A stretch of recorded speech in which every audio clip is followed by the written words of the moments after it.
Picture this. You're sitting in your calculus exam. You flip the page and boom, you're staring down this terrifying, massively complex integral.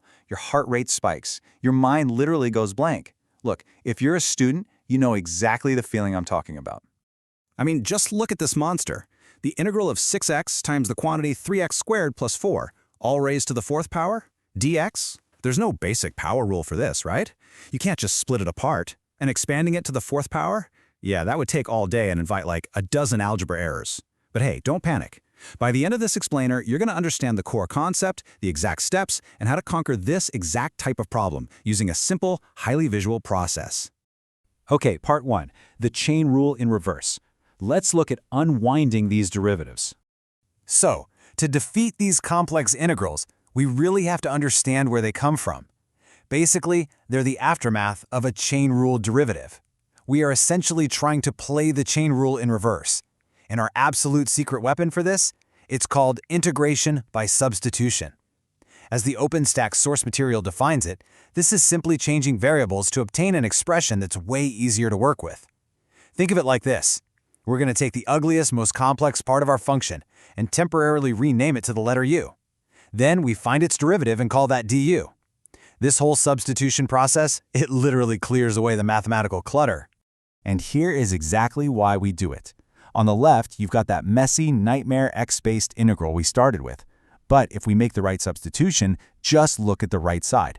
It transforms into the integral of u to the fourth power du. I mean, wow, that is incredibly clean. Which one would you rather solve? That u-based integral is a foundational, basic calculus problem that takes, what, 2 seconds to evaluate?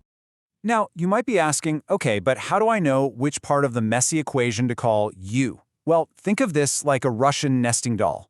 You are looking for an inside function. That's your little doll hidden right in the middle, which we usually call g of x. And you want to find an inside function whose exact derivative is sitting right there on the outside shell of the equation. Once you spot that inside function and its matching outside derivative, boom, you've cracked the code.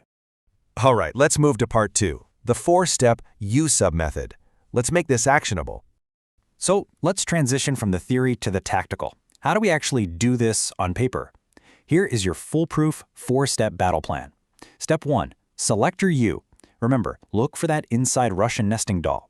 Step 2, find du by taking the derivative of your u. Step 3, rewrite your integral entirely in terms of u and integrate it.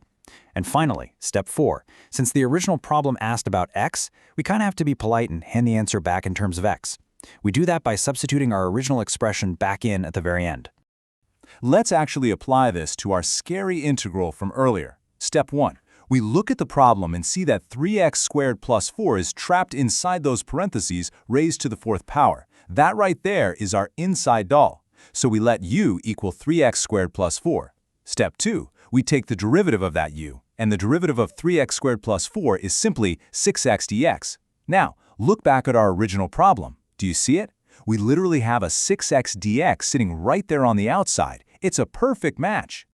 Now notice how beautifully simple the math becomes here. Step 3. We swap out all that messy x stuff. Our integral collapses completely into the integral of u to the fourth power du. We just use the basic power rule to get u to the fifth power over 5 plus our constant c. Step 4. We do the final swap. We put our 3x squared plus 4 back in wherever u is. So our final answer is the quantity 3x squared plus 4 raised to the fifth power all over 5 plus c. See, you just solved the monster. Let's move on to part 3, tackling tricky constants. Because let's face it, the real world is messy. I know exactly what you're thinking. You're saying, come on, that first example was way too perfect.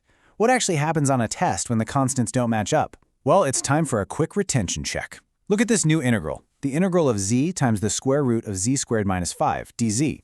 We follow our rule, right? We look for the inside doll. Let's make u equal to z squared minus 5. We take the derivative, and we get du equals 2z dz. But wait, look at our original equation. We only have a single z sitting on the outside. We have a 2 in our derivative, but absolutely no 2 in our integral. So here is the crucial point. How do we fix this mismatched constant? Honestly, it's just basic algebra. If du equals 2z dz, well, we just divide both sides by 2. So 1/2 du equals z dz. Now look at that right side, z dz. It perfectly matches the pieces left over in our integral, so we can replace z dz completely with 1/2 du. Let's plug it all in. We'll pull that 1/2 constant all the way out to the front of the integral sign just to keep things nice and tidy. Now we are simply integrating u to the power of 1/2. Using the power rule, that integrates to 2/3 u to the 3/2. Multiply that by the 1/2 we pulled out front, and we get 1/3. Finally, swap our z expression back in, and our final answer is 1/3 times the quantity z squared minus 5 to the 3/2 power plus c. See, a mismatch constant is just a minor speed bump. It is absolutely not a roadblock. Okay, part 4, U-sub with definite integrals. This is where we change the limits. Let's pivot to our final, most advanced application, definite integrals. But wait, stop right here. Pay close attention because this is important. There is one massive trap you need to avoid, and it's literally the #1 most common mistake students make on exams. If we change our variables from x to u, the limits of integration, those numbers at the top and bottom of the integral sign, they absolutely must change as well. They were x limits. They need to become u limits. Let's see exactly how this works using a solid problem from the OpenStax text. The integral from 0 to 1 of x squared times the quantity 1 plus 2x cubed to the 5th power. Our u is the inside function, right? 1 plus 2x cubed. Now look at the old limits, x equals 0 and x equals 1. To find our new limits, we literally just plug those old x values directly into our u equation. So when x is 0, u equals 1 plus 2 times 0 cubed, which is just 1. When x is 1, u equals 1 plus 2 times 1 cubed, which is 3. Boom! Our new limits are 1 and 3. Now we just set up our new super clean integral. We have 1/6 times the integral from 1 to 3 of u to the 5th power du. And guys, here is the absolute beauty of this method. Because we updated our boundaries, we never even have to substitute x back in. We just evaluate the u integral directly. So u to the 5th becomes u to the 6th over 6. We evaluate that from 1 to 3. So we calculate 3 to the 6th minus 1 to the 6th, multiply out our constants, and we arrive straight at our final numerical answer, 182 over 9. All right, section 5, summary and next steps. Let's bring it all together. We have covered a lot of ground today. So, if you're taking notes, here is your definitive study guide for U-substitution. First, always identify your inside function u and make sure its derivative, du, is hovering somewhere nearby. Second, if your constants don't perfectly align, don't panic. Just use a little basic algebra to adjust them. Third, if you are working with a definite integral, you absolutely must update your limits by plugging them into your u equation. And finally, just integrate in terms of u.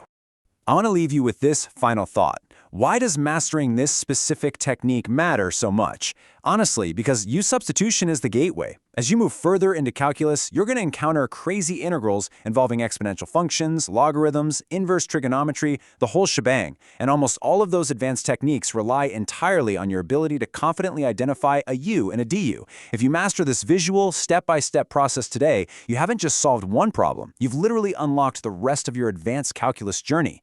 Keep practicing, trust those 4 steps,